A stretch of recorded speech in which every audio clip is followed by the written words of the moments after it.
hommik, siin natukene lumetorm käis öösel läbi värki-särki, aga puul midagi, jah. Auto peal, buss soe, varsti siis minekut. No nii, siin proovisõidud tehtud Vajangul. Põhimõtteliselt nüüd ootame, mille voor algaks. Põhimõtteliselt kohe peaks algama, see koosolek oli ära. Siin on seal on veel teised autod kuridi õues, on räige tuul ja tuiski ja täitsa lõpne. Siuke, et ikka nähtavust ka ikka segab korralikult.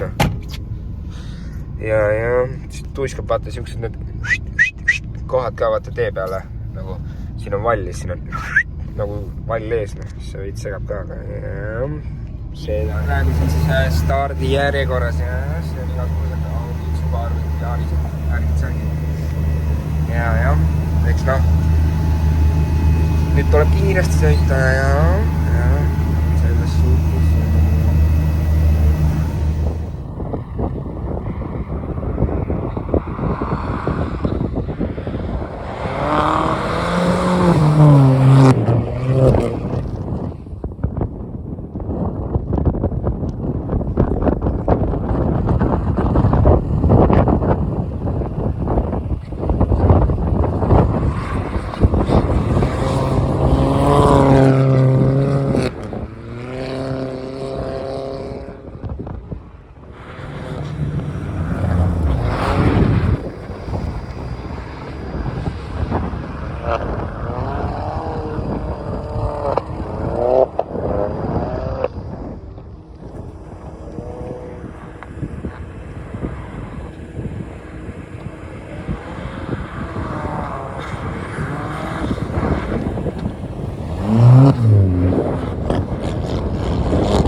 Esimene teine voor sõidetud, voorud läbi, esimesel voorul tuli mul äkki 3. aeg vist ja praegu vist tuli 5.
nojah, siis 3. voor läks läbi lume igalt poolt. Muud polegi. Jah. Rabelesin üle jälle ja panin üle vallida. Aga nii see on. Tule ma kuradi imestad kinni ja et ma ei tea, kus ma sõitsin vist mingi kuskilt sealt sõitsin mingi siia välja. Kuradi mingi siukesest vallist üle, kui sama kõrged kui auto. Aga jah, kuradi jah, nii tore.